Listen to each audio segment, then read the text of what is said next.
Começa agora o podcast Contra a Regra. Seja muito bem-vinda, seja muito bem-vindo. Contra a Regra está de volta a mais um programa, sempre com análise do noticiário internacional. Hoje vamos até o continente africano falar sobre a situação do Sudão, palco de um recente golpe militar. Vamos analisar esse cenário. Eu, Alessandro de Lorenzo, João Campos Lima. Tudo bem, João? Tudo bem, Alessandro? Tudo bem, Felipe? Bom dia, boa tarde, boa noite, como diz o Felipe. Para a nossa audiência, já estou pegando, hein, Felipe? Já estou pegando o jeito. E vamos para mais um episódio interessantíssimo. Já começamos a nova temporada, já estamos desbravando todos os continentes. Foi Equador na semana passada, agora já é Sudão.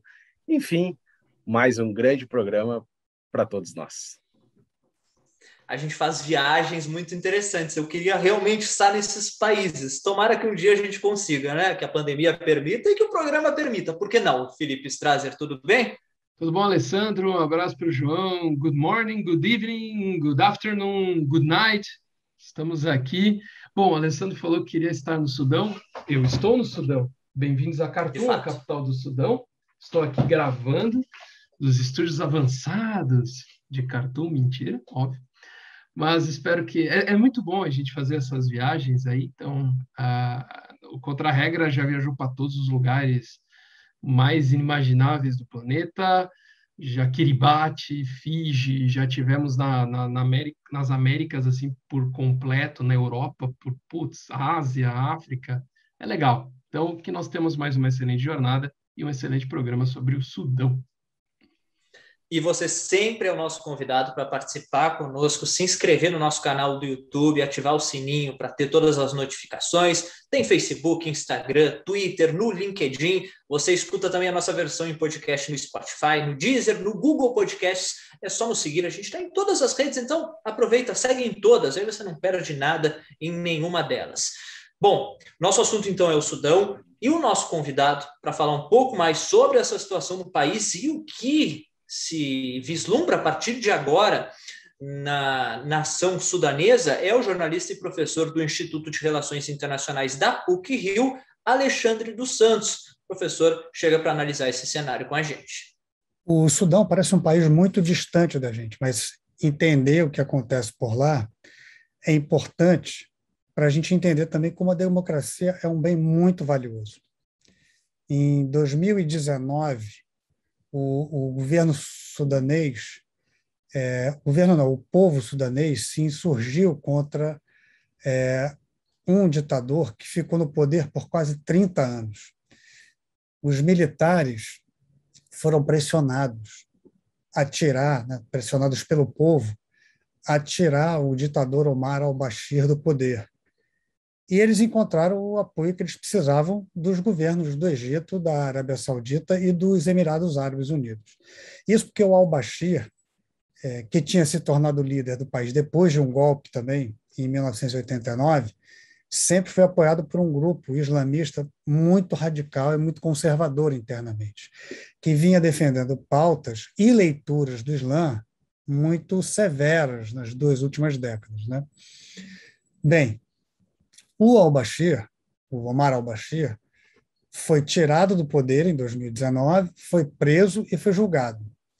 No vácuo que foi deixado por ele, né, na liderança dos militares, entrou um outro general, já bem conhecido nas internas lá no Sudão, que foi o Abdel Fattah al-Burhan, que inclusive liderou o golpe que tirou o Omar al-Bashir do poder. Assim que o general Omar al-Bashir foi destronado, um governo de transição foi formado pelo general Abdel Fattah al-Burhan e o economista Abdallah Hamdok, que não tinha nenhuma experiência política anterior, sempre trabalhou em instituições financeiras internacionais. Esse governo de transição foi montado em agosto de 2019. Tinha metade dos integrantes civis e a outra metade militar. E tinha um prazo de validade, né? Ele ia permanecer funcional até meados de 2023, quando pelo menos estão previstas ainda, né, para acontecer as eleições livres para a escolha do novo governo. Agora, mesmo, né, esses mesmos militares que derrubaram o Omar al-Bashir também afastaram agora o primeiro-ministro do Sudão, o Abdallah Hamdok, e quase todo o gabinete dele e vários outros líderes políticos civis. E isso tudo foi muito feio, porque aconteceu na calada da noite, né, na madrugada do domingo 24 de outubro de 2021 para segunda, dia 25 de outubro. Né? Mas esse golpe no Sudão, ele acontece no pior momento possível, porque finalmente se tinha no Sudão um governo, mesmo que metade dele civil e outra metade militar, legitimamente dedicado a um esforço liberal e de modernização do país. E eu não estou falando só liberal no campo econômico, né?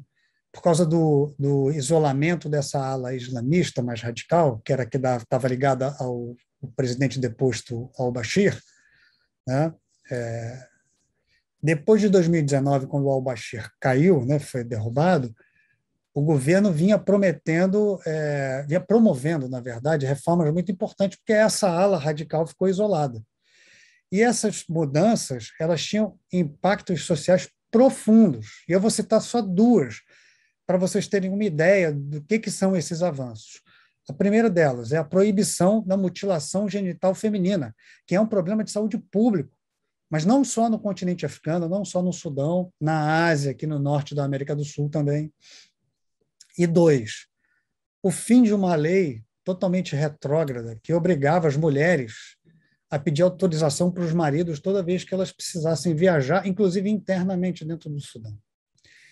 É claro que essas mudanças elas vinham acontecendo mais lentamente do que a população esperava, mas o país estava avançando, tendo enormes dificuldades financeiras, né, porque o Sudão era um país que estava com dívidas enormes, sem uma boa infraestrutura e dependente dos acordos de exportação de petróleo para a China, principalmente para a Rússia. Né? Então, agora, de certa forma, o Sudão voltou a estaca zero. Milhares de pessoas foram para as ruas de Khartoum para protestar e continuam protestando. Como os militares derrubaram as redes sociais e a internet, a gente teve pouquíssimas imagens furando esse bloqueio, né, essa rede de bloqueio do país. Né? Em algumas, as que chegaram para nós, a gente vê os manifestantes sendo dispensados a tiros. E há relatos de que pelo menos 12 pessoas tenham sido mortas nesses conflitos. O domínio do governo pelos militares, de novo, pode levar a um retrocesso na pauta dessas mudanças liberais que estavam acontecendo no país, né? Até mesmo com relação aos acordos de paz que foram assinados pelo governo de transição no final de 2020, justamente com os grupos milicianos que estavam envolvidos até hoje, até agora, no conflito lá no Darfur. E esses acordos de paz, que previam a desmobilização e o desarmamento, né, podem dar água. Né? A gente não sabe mais o que pode acontecer agora que você não tem mais civis, né? Só tem os militares nesse governo estranho, né? que agora está dando as cartas no Sudão. Né? Mas até a decisão tomada pelo governo de transição de entregar o ex-ditador Omar al-Bashir para ser julgado pelo Tribunal Penal Internacional também vai ficar em suspenso. Né? O que fica mesmo é a narrativa que o general al-Burhan quer vender, a de que o golpe era extremamente necessário para evitar uma guerra civil, entre aspas, né? E que as eleições de 2023 estão mantidas. Mas a população sudanesa, ao que tudo indica, não vai dar trégua para os militares, pelo menos a maioria jovem da população.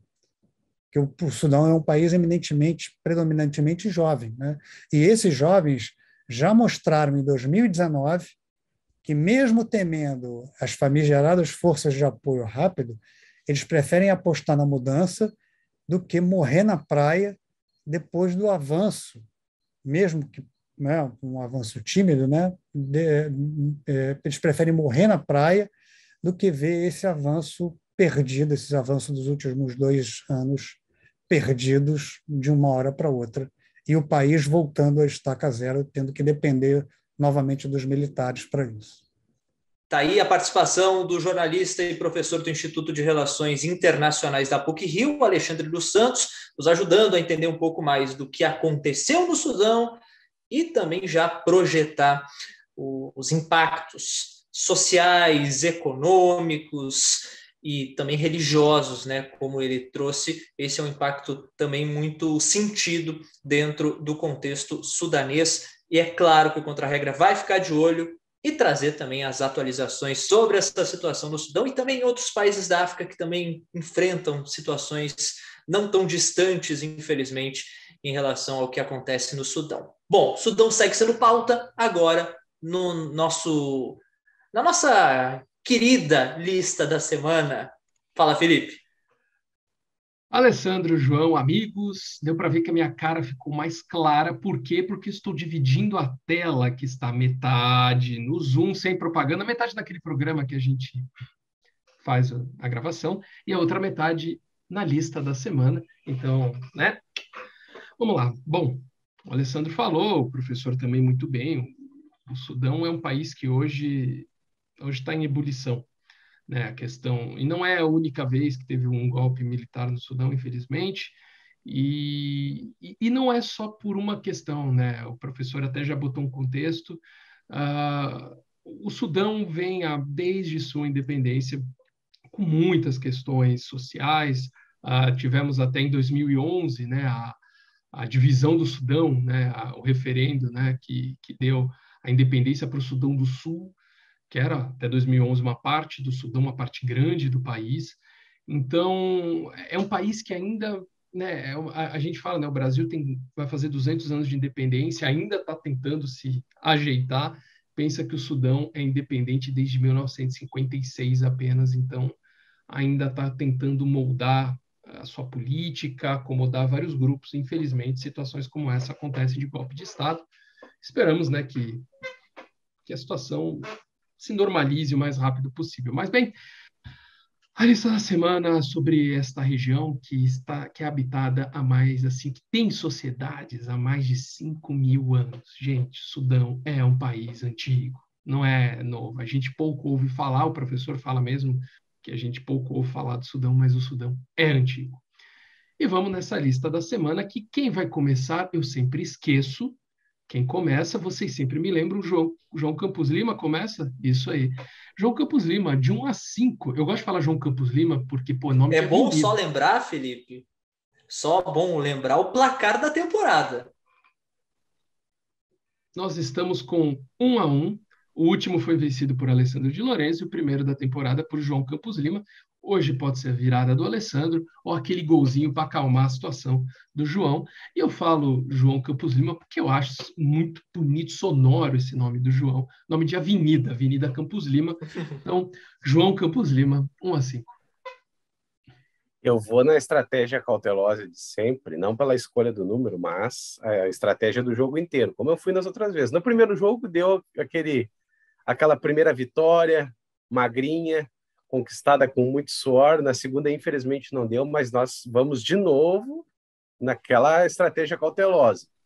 E eu vou começar hoje com o número 3. Número 3, vamos lá. O Acordo de Addis Abeba foi um documento assinado para dar o fim à Primeira Guerra Civil do Sudão, que foi iniciada em 1955. O conflito se deu entre a parte norte e a parte sul do país. E essa parte sul, ela exigia maior representação e mais autonomia. Bom, a gente foi ver depois que a parte sul, em 2011, conseguiu sua independência. O acordo foi tão importante, esse acordo de Addis Abeba, que ele foi incorporado à Constituição do Sudão. Porém, o documento foi abolido em 1983, quando o presidente Gafar Niemeire declarou que todo o Sudão seria um Estado islâmico sob a Sharia, incluindo a região sul de minoria islâmica. Isso deu início à Segunda Guerra Civil Sudanesa, que o professor também comentou. Quando foi assinado esse acordo de Addis Abeba, que deu fim à Primeira Guerra Civil do país? A, 1958, B, 64, C, 69, D, 72 ou E, 77? Letra D. 1972. João vai de 72, Alessandro 58, 64, 69 ou 77? Acho que um pouquinho antes do João, 69. Bom, o jovem país Sudão, naquela época, em 1955, o país nem era independente ainda quando começou uma guerra civil, que é mais bizarro. Bom, vamos sem delongas, sem mais delongas. Eu falei nos bastidores que alguém ia vir com sangue nos olhos para ganhar, e tá 1-0 para o João, porque 1972 foi quando terminou a Primeira Guerra Civil do Sudão, e essa paz foi durar apenas 11 anos, que em 1983 se deu início à outra guerra civil, que foi terminar no outro século. Portanto, é um país instável, como a gente vê, infelizmente, como muitos países da África, infelizmente. Mas, bem, 1-0 para o João, Alessandro de Lorenzo, 1, 2, 4, 5. O cara veio com sangue nos olhos, Alessandro.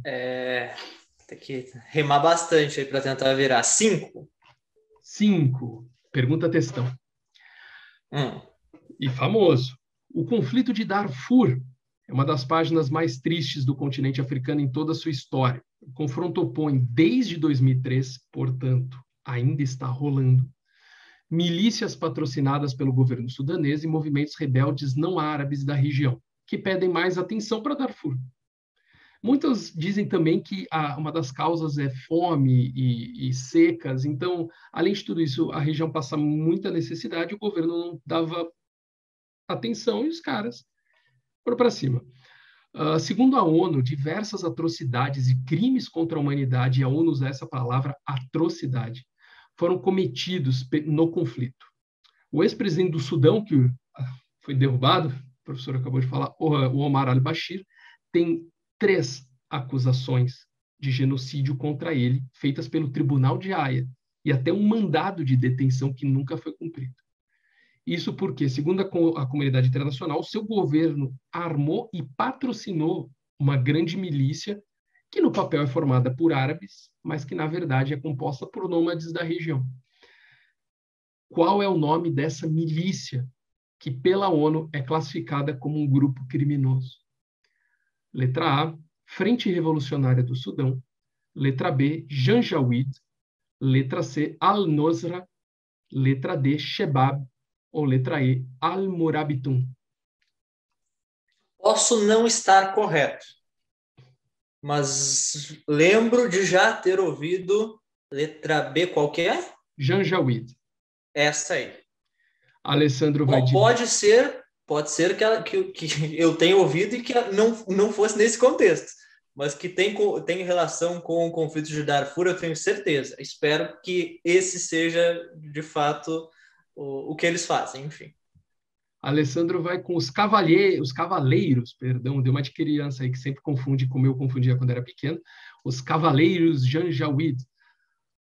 João Campos Lima, Frente Revolucionária do Sudão, Al-Nusra, Shebab ou Al-Murabitun. C. C, cortou um pouco, letra C. Al-Nusra. A Frente Revolucionária do Sudão é um dos grupos rebeldes, é um dos grupos que está defendendo a região de Darfur. Portanto, eles não são patrocinados pelo governo. Shebab e Al-Nusra também são grupos, na verdade, terroristas. E o Al-Nusra é a versão síria do Al-Qaeda, por exemplo. Não tem nada a ver com o Sudão. O Al-Murabitun, que são os sentinelas, é um grupo criminoso, considerado pela ONU criminoso, que atua na região central da África, mas não chega muito ali no Sudão, que é o Janjaweed, sim, são os cavaleiros, é o grupo terrorista não, criminoso, porque é armado pelo governo, e por isso que o Omar al-Bashir tem diversas acusações contra ele no Tribunal de Haia por genocídio. O conflito de Darfur, segundo algumas estimativas, já matou mais de 400 mil pessoas. e tem mais de 2 milhões de refugiados do Sudão no Chad. Então, é uma questão humanitária gigantesca, é um conflito que em 18 anos ainda não conseguiu ser resolvido. Passou governos e passou golpes e nada dá certo. É um dos conflitos mais famosos do século XXI. É o conflito de Darfur. De pouquíssima exposição na mídia, né? A verdade é essa, pouquíssima mesmo. E aí o Felipe falou, olha o tamanho disso em tempo decorrido e mortes, refugiados, é um conflito gigantesco. Mas não parece que atrai muitas atenções, infelizmente. E que está estremecendo as relações entre Sudão e Chad, porque o Sudão não faz nada para parar o conflito e as pessoas fogem para o Chad. E isso está causando problemas humanitários num país que já é um dos mais pobres da África, que é o Chad. Então, a ONU está intervindo lá, já tem os capacetes azuis, mas até agora, sem perspectiva de fim para o conflito. 1-1, João Campos Lima, 1, 2 ou 4? 1. Bom, a região do Sudão é uma das habitadas há mais tempo na história. Chamada de Núbia, todos nós conhecemos, essa região já viu diversas civilizações. A mais antiga das culturas núbias surgiu há 5.500 anos. 5.500 anos. No local dessa grande cultura, foram encontrados diversos túmulos, restos de grandes estruturas, templos e residências. E a população, eles encontraram também restos de cerâmica branca e quartzo, ou seja, não era aquela coisinha basicona, não. Os caras eram especializados, isso há mais de 5.000 anos.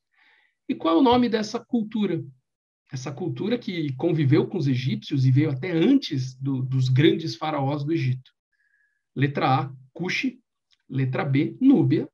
Letra C, egípcia. Por que não? Letra D, Kerma. Ou letra E, Meroé. Pode repetir, por favor. Cuxi, Núbia, egípcia, Kerma ou Meroé. A letra D. João vai de Kerma. Alessandro de Lorenzo, Cuxi, Núbia, egípcia ou Meroé. Eu acho que eu vou na mais lógica e posso pecar por isso. Letra B, e eu acho que estou equivocado, mas teria alguma relação com os Numíadas? Nenhuma. O Alessandro está falando dos Numíadas. Acho que não, né? Eu acho que eu estou viajando. Alessandro, acho que dessa vez as Numíadas não têm... O que tem a ver é o seguinte. Núbia é o nome da região. Então, os núbios era como os egípcios chamavam quem morava na Núbia. Tá bom, então tá. Não tem relação nenhuma, mas eu sigo na letra B. Na letra B. Bom, os egípcios ocuparam a Núbia por diversas ocasiões e por muito tempo, mas não foram eles que surgiram lá 5.500 anos atrás. Os Cuxes, uma civilização de 4.000 anos atrás, mas não de 5.500 anos, mas os Cuxes duraram muito tempo naquela região. Os Meroés foram aqueles que construíram as pirâmides do Sudão, as pirâmides núbias, mas é mais recente do que isso. Então, não são eles. Então, estamos entre os núbios e os Kerma. Núbia é um nome da região apenas. Eu botei lá porque alguém ia responder Núbia. Os Kermas, primeiro povo da região, há mais de 5.000 anos. Os caras foram até lá e o João Campos Lima, tá, eu falei, o cara tá com sangue nos olhos. 2-1. Se eu pudesse escolher na pergunta anterior, eu escolheria a letra B que o Alessandro escolheu. Olha aí. É verdade. Aí, ó, Alessandro, hoje ele tá... Jamais saberemos. Hoje ele tá pesado. Alessandro, 2 ou 4? E olha que essa pergunta pode definir o vencedor. Não, tô nervoso, já 4. A divisa entre Omdurman, a cidade de Omdurman, e Khartoum, as duas maiores cidades do Sudão, ela é feita por encontro de 2 rios, que juntos formam o Nilo. São 2 rios que fazem assim, ó, tchá, Nilo. Tipo o Rio Negro e o Solimões. Tá, beleza. Um desses rios fornece energia elétrica para o Sudão, água para a agricultura, e na Etiópia ele é tido como o rio do Jardim do Éden. Já o outro nasce no Lago Vitória, em Uganda, e a descoberta da sua nascente é considerado um dos marcos da humanidade, principalmente para os europeus que não conheciam nada, mas um dos marcos porque eles embrenharam na selva e conseguiram descobrir a nascente desse rio, que é a nascente do Nilo. Então, foi a partir daquele momento que se descobriu de onde começava o Nilo e onde terminava o Nilo. Então, um dos rios mais importantes da história. E a pergunta é, quais são esses dois rios que se juntam e formam o Nilo? Letra A, Nilo Oriental e Nilo Ocidental. Letra B, Nilo Azul e Nilo Branco. Letra C, Rio Kagera ou Rio Nzoia. Letra D, Rio Kagera e Rio Zambeze. Ou letra E, Nilo Sul e Rio Nzoia. Eu vou dizer assim, ó, são rios, tá? São rios. Bacana. São rios. Eu fiquei esperando em algum momento aparecer Nilo Amarelo, porque não existe o Nilo Amarelo? Existe existe um Nilo amarelo, se não me engano, e um Nilo de outra cor. Posso estar errando. O Rio Amarelo é na China, se você parar para pensar. O Rio Amarelo é na China. Nilo. É Nilo e aí uma cor. Que eu acho que são os 3 Nilos. Posso estar falando uma bobagem? Eu não posso responder. Tá, enfim. Não apareceu o Nilo amarelo, então eu vou no Nilo de outra cor lá. Nilo azul e Nilo branco. Mas eu tinha quase certeza que era Nilo amarelo, mas vamos no azul. João Campos Lima, Nilo Oriental e Ocidental, Kagera ou Kagera e Nzoia, Kagera. Não é Argentina para falar Kagera. Kagera não. E Zambeze ou Nilo Sul e Rio Nzoia.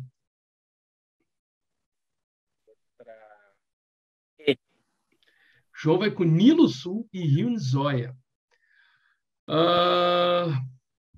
Bom, Nilo Oriental e Nilo Ocidental não existe. Eu só botei porque nem Nilo Sul. Porque esquece, João, desculpa. Não tem, não adianta. Os rios Kagera, Nzoia, Zambeze são dos maiores rios da África e alguns nascem no Lago Vitória. E são muito importantes para a agricultura local, são muito importantes. Mas o encontro entre os rios na cidade de Khartoum é o Nilo Azul e o Nilo Branco que se juntam em Khartoum e formam o Nilo, sendo que o Nilo Branco é o Nilo que sai do Lago Vitória, então é considerado a nascente do Rio Nilo, e o Nilo Azul é um dos rios mais importantes do Sudão, porque gera energia elétrica, água para a agricultura, e nasce na Etiópia. Tá, mas eu quero saber se o Nilo amarelo existe ou se foi uma abstração. Tem um professor que responde muito bem isso daí, que é o Google. O Nilo amarelo... Desafiando, Felipe. Quando você coloca isso, o Nilo amarelo aparece um cogumelo japonês, né? Então eu acho que eu viajei. Você confundiu com o Rio Amarelo, que é o Rio Chinês. Essa foi a tua confusão, que é o Rio Chinês. Tá bom. Bom, fico satisfeito porque eu fiz o ponto, mas eu errei a cor, confesso. 2-2. Pesado. Quem acertar ganha. E se nenhum dos dois acertar... E vocês notaram que no Sudão a gente acertou todas, por enquanto. Exatamente. E não são perguntas fáceis. Não, eu fui em chutes e abstrações até agora. João, está nas suas mãos. Pergunta 2. Em 1º de janeiro de 1956, o Sudão tornou-se um país independente. Na capital Khartoum, bandeiras do Egito e do Reino Unido foram baixadas enquanto hastearam-se as bandeiras do novo país. O primeiro-ministro do Sudão, Ismail al-Azari, havia sido eleito em 1954, antes até, e comandou a independência que foi até pacífica. O seu partido, o NUP, era um dos maiores do país até o golpe de 1969. Entretanto, essa sigla que existe até hoje, ela defende uma política um tanto quanto diferente, vamos falar assim. e que o seu Ismail al-Azari defendia essa mesma política em 54, quando foi eleito, e depois virou a chavinha, mas o partido continua defendendo isso até hoje. Qual é essa política que fez o primeiro-ministro virar a chavinha e falar: acho que isso não? Letra A, a união do Sudão com o Egito.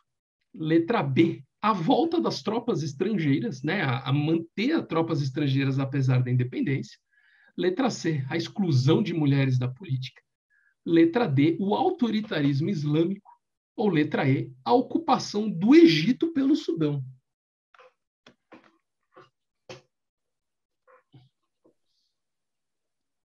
É a pergunta decisiva, hein? É a pergunta decisiva. Lembre-se que o partido defende isso até hoje, mas o carinha, quando foi eleito para ser eleito primeiro-ministro, ele falou: acho que vou mudar de ideia. Eu vou continuar no partido, mas não vou defender muito essa ideia, não. Qual ideia aí? Perdão? Puder repetir? Claro. Por favor. A união entre Sudão e Egito, a volta ou permanência das tropas estrangeiras, apesar da independência, a exclusão das mulheres da política, isso que o partido defende, né? Isso nós estamos falando. O autoritarismo islâmico, ou a ocupação do Egito pelos sudaneses. Os caras já, vamos invadir tudo.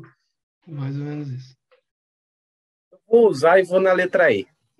A ocupação do Egito pelos sudaneses, Alessandro de Lorenzo. A união do Sudão com o Egito, a volta das tropas, a exclusão das mulheres ou autoritarismo islâmico. Eu achei todas as do meio, as alternativas do meio, como é que eu posso dizer isso? Nada muito surpreendente vindo daquela região. Então eu fiquei com essa coisa do Egito. Mas eu vou no sentido contrário do João. O João acha que o Sudão iria tomar o Egito, né? Ocupar o Egito. Eu acho que é o contrário. É a letra A, uma união entre os dois países. É isso, né? Que a letra A diz. Isso aí. O Alessandro e o João foram por caminhos opostos.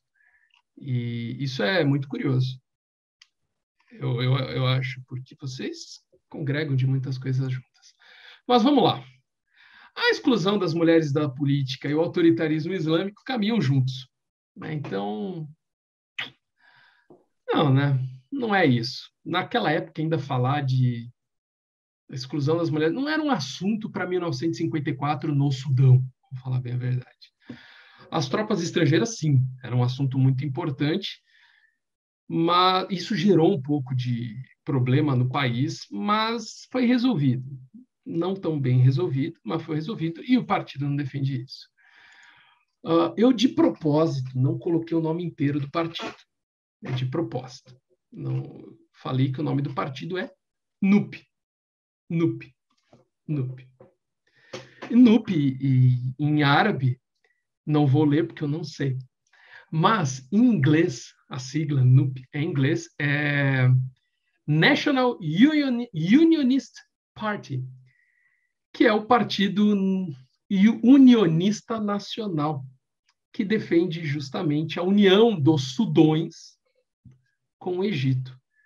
E essa era uma das propostas do Ismail, do primeiro-ministro, era unir o Sudão com o Egito. E ele parou para pensar e falou: cara, isso não vai dar certo, isso não vai dar bom. E apesar do partido dele ainda defender isso, ele resolveu mudar de ideia e falou: não estou afim disso. Mas, até hoje, o partido que hoje chama-se Democratic Unionist Party ainda defende a união dessa grande nação que vem de mais de 5.000 anos, que era do Sudão do Sul até o Egito. João, eles não vão entrar numa guerra contra o Egito, porque eles sabem que eles não vão ganhar. E a gente sabe também que eles não vão se unir com o Egito, mas era isso que eles defendiam. E esse cara é impressionante, João. Ele vira, cara. Ele vira. Tem dois fatores. Ele é impressionante, ele é vencedor, e apostar em mim no dia de hoje, nas circunstâncias todas, eu fui o retrato do que vocês viram há algumas horas. Joga bem, joga melhor, talvez, encanta, surpreende, faz uma partida há muito tempo não vista, mas perde no final. Então, para quem não entendeu a referência, a gente está gravando esse programa na quarta-feira, dia 3, 4 de novembro, e o Grêmio acabou de 3 para 4 de novembro. O Grêmio acabou de ser derrotado para o Atlético Mineiro no Campeonato Brasileiro por 2-1, apesar de ter jogado muito mais que o Atlético Mineiro. Mas é aquela coisa, um time está com sorte de campeão, então quando o time está com sorte de campeão e o outro não está indo bem, é muito difícil, cara. É muito difícil.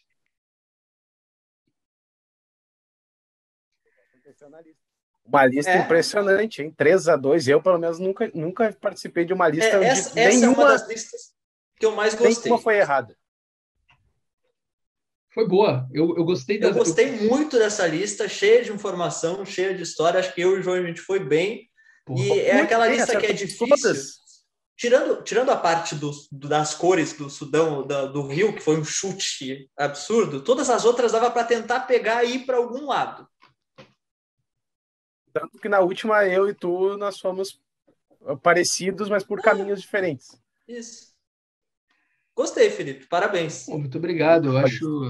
A gente está tentando fazer listas mais informativas, que, como falamos para os nossos ouvintes, é a nossa ideia para essa temporada, né? Listas mais informativas. E o sinal vai tocar, isso para nós que não fazemos rádio aqui, é um tipo de rádio, mas não é ao vivo, é podcast. Isso quer dizer que a nossa ferramenta vai desligar a nossa conversa. E aí eu vou deixar para os senhores a pergunta. Querem fazer a pergunta extra só para saber o que é? Sim! Preparem o corte. Depois do corte, a pergunta extra. O corte. E vocês perceberam que mudou o fundo aqui, correto? Por quê?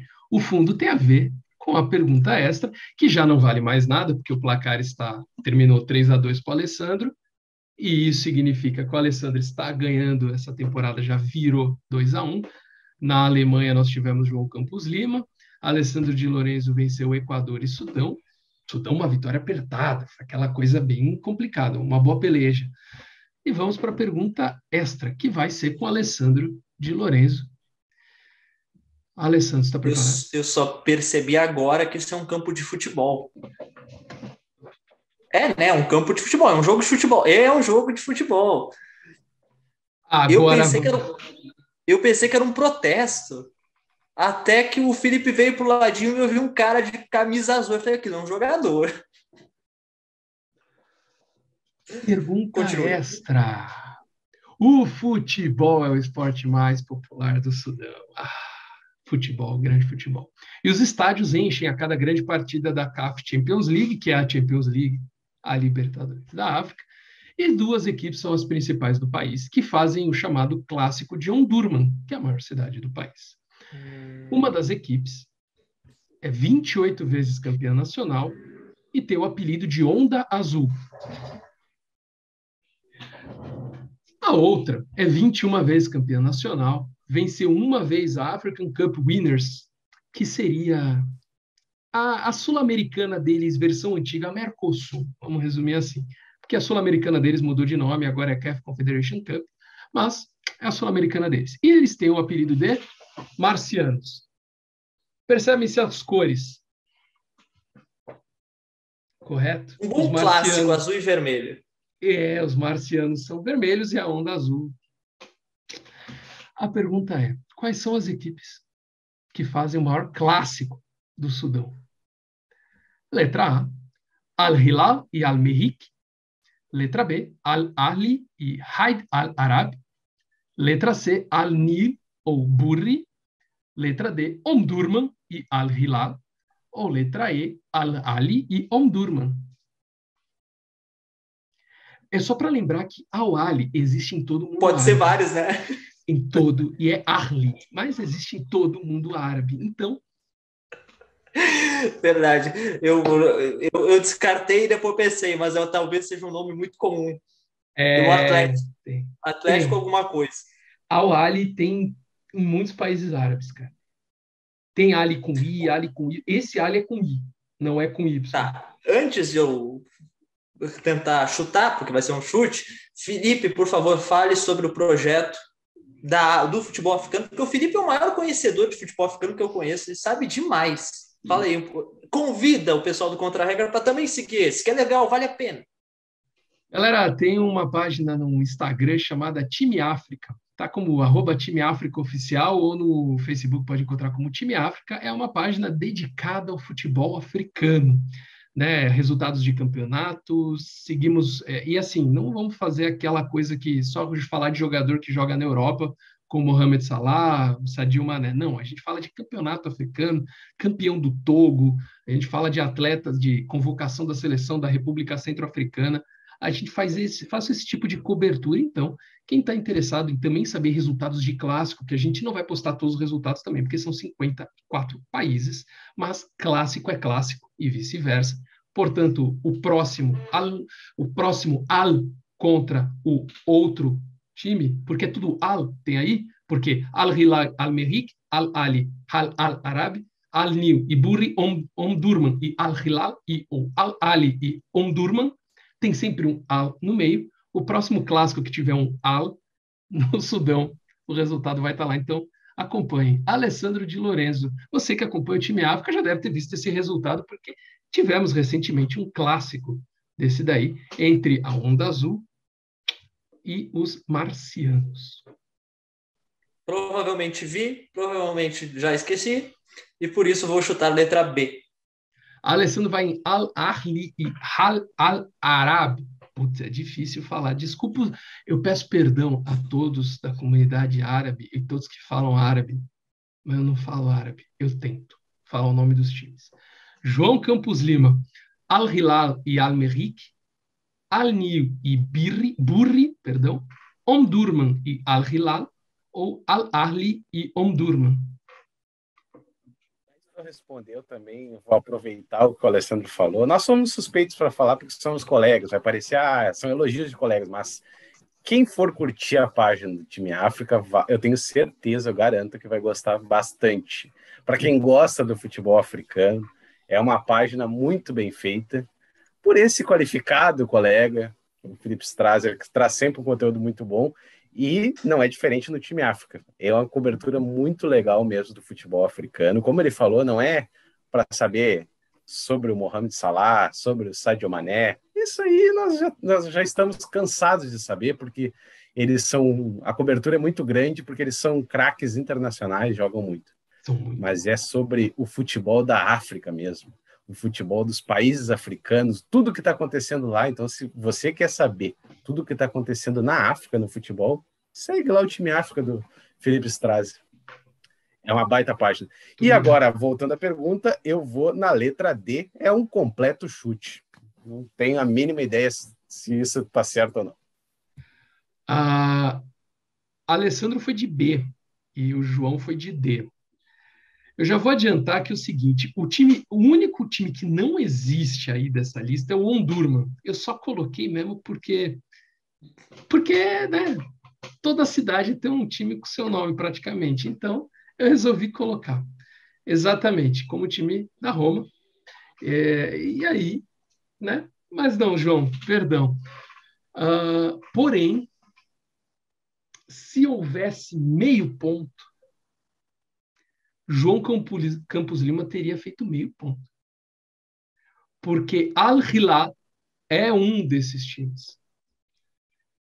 O Al-Hilal é o Onda Azul. O time azul é esse time que nós estamos vendo aqui. Os marcianos, até porque Al-Merrick é Marte. O nome do time é Marte, cara. O nome do time é Marte. Simples assim.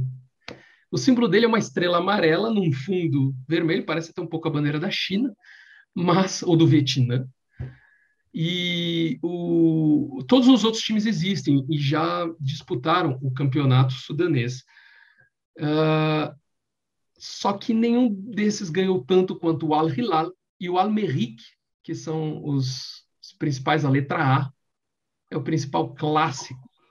E eu vou dizer o seguinte, esses caras, quando tem jogo no Egito, eles levam umas 4, 5 mil pessoas para ver jogo no Egito.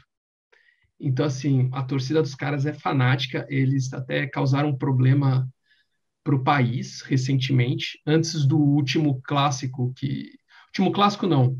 O último clássico foi agora, dia 26 de setembro, e foi 2-1 para o Al Hilal. Mas em maio, o Al-Merrikh ganhou por 2-0, e antes do jogo, a torcida do Hilal resolveu fazer aquele treino, sabe, o treino aberto, com o público, no meio de uma pandemia.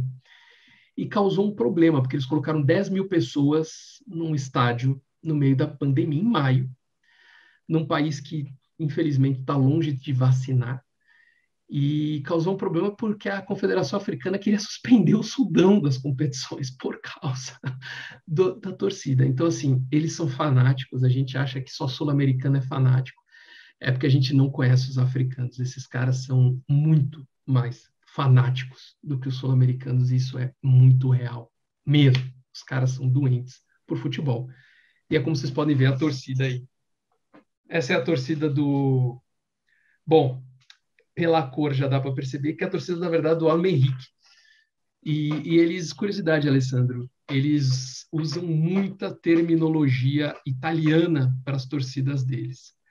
Então, são muitos ultras, são muitas curvas, e as curvas são nord, as curvas não é north, ou nord, como em francês, é em italiano mesmo, eles usam a terminologia italiana para dar nome às torcidas organizadas na África como um todo. Essa foi a lista. Foi uma lista longa, mas foi uma lista interessante. Então, quem quiser acompanhar futebol africano, time África, e acompanha o futebol africano, gente. Está tendo eliminatórias para a Copa, vai ter Copa Árabe mês que vem. O Sudão está disputando a Copa Árabe. Então, é bacana acompanhar. E é um futebol que, para mim, hoje, tem o melhor jogador do mundo, que é o Mohamed Salah. Alô, FIFA! Não venho escolher Messi e Cristiano Ronaldo. O Salah tá merecendo, viu? Finalizado mais um programa aqui do Contra a Regra, Felipe. Lista maravilhosa, adorei mesmo. Eu acho que foi a melhor já feita no programa. Muito explicativa. Eu acho que essa é a do Japão. A do Japão foi muito legal também. Gostei muito. Nessa última pergunta, o Felipe ele deu uma informação importante. Ele disse que o último clássico ocorrido. E aí a gente não conseguiu entender nada do jogo, porque ficou bem baixinho. Eu vou repetir então. É que na última pergunta do Felipe, depois ele complementou com uma informação muito importante, muito interessante. Ele disse que o último clássico entre as duas equipes foi com vitória do time azul. Eu não sei, nós estamos um clássico agora próximo. Não sei se isso vai ser algum sinal ou não. Só o tempo dirá.